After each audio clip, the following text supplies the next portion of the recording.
Find the sum of all natural numbers lying between 100 and 1000 which are multiples of 5.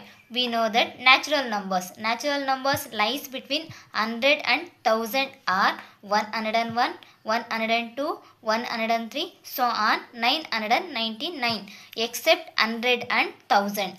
Here these are natural numbers and they given another one condition which are multiples of 5. In these numbers multiples of 5 are 105, 110, 115, so on up to 995. It is in the form of arithmetic progression. Your first term is 105, then second term is 110, so on last term is called an. Nth term is 995. Your first term is a value 105, then d equals a2 minus a1.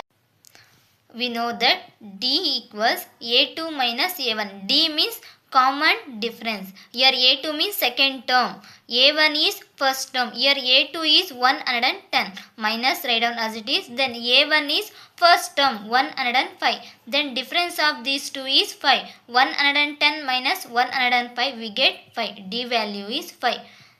Then an, last term is an. An equals 995. Here we find sum of all natural numbers. We know that Sn formula n by 2 into 2a plus n minus 1 into d. We know that a and d, but we don't know n value. Therefore, we find n value.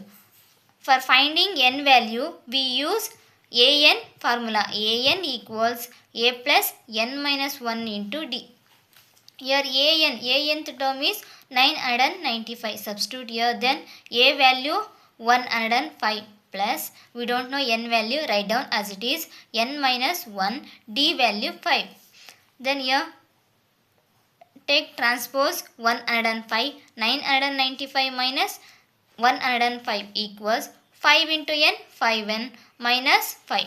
Here 995 minus 105 we get 890, then 5n minus 5. Now transpose 5 to LHS, then 890 minus 5 becomes plus 5 equals 5n. Then 890 plus 5, 895 equals 5n. Now transpose 5, it will goes to denominator. Then we get n value 179. Now we find Sn. Sn equals n by 2, 2a plus n minus 1 into d. N value 179. Substitute here. Then write down 2 as it is. Then 2. A value 105. Substitute here 105. Plus n value 179 minus 1. D value 5. Common difference is 5. Substitute. Then 179 by 2. 2 into 105. 2 into 105 we get 210 plus 179 minus 1. 178 into 5. Then multiply 178 into 5 we get 890. Substitute here. Then 210 plus 890, 1100. Here simplify inside the brackets first. Then we get 98,450. Sn sum of n natural numbers is 98,450.